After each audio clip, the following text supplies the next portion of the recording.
আজকে আমরা সাদ্দাম হোসেনের এসিএল ইনজুরি পরবর্তী 6 মাস পরবর্তী ফলো আপ আপনাদের দেখাবো।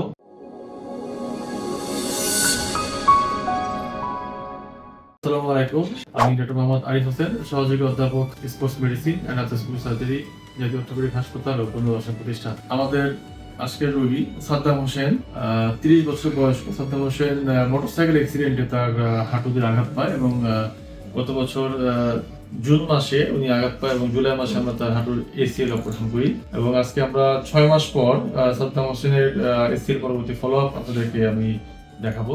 আসসালামু আলাইকুম, আমি মোহাম্মদ সাদ্দাম হোসেন, আমার বাসা সিরাজগঞ্জ সদর।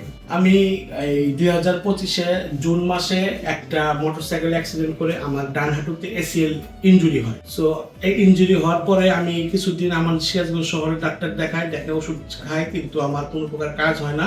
সো এমআরআই করে আমার ডান হাঁটুতে এসিএল ইনজুরি হয়। সো আমি আমার সিরাজগঞ্জের শহরের এক ডাক্তারের কথা শুনে, মানে ওনার মতো আমি ঢাকা ফরাজি হসপিটাল আরিফ হোসেন স্যারের কাছে আসছিলাম। স্যার আমাকে এমআরআই রিপোর্ট দেখে আমার হাঁটুতে এসিএল ইনজুরি অপারেশন করেন। ইনশাআল্লাহ অপারেশনের পরে এখন মোটামুটি ব্যায়াম এবং স্যারের ট্রিটমেন্টে আলহামদুলিল্লাহ আমি অনেক ভালো আছি। এবং আপনাদের যাদের হবে অবশ্যই স্যারের সাথে যোগাযোগ করবেন। স্যার খুবই ভালো মানুষ এবং খুব ভালো ট্রিটমেন্ট দেয়। আমাদের রোগীর একটা বিশেষত্ব হচ্ছে যে ওভার ওয়েট এবং ওভার ওয়েটের কারণে তার অপারেশনেও কিছু তার জটিলতা হয়েছিল এবং আল্লাহর রহমতে, সেটা আল্লাহর অশেষ রহমতে সেই জটিলতা থেকে আমরা মানে হচ্ছে যে আমাদের রোগী বেঁচে আসে।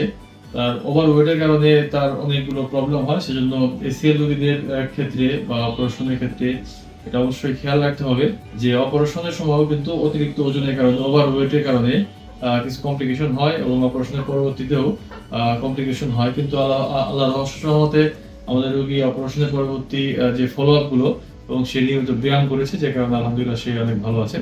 ধন্যবাদ সবাইকে। পরবর্তী ভিডিও দেখার আমন্ত্রণ জানাই। আজকে পর্যন্ত।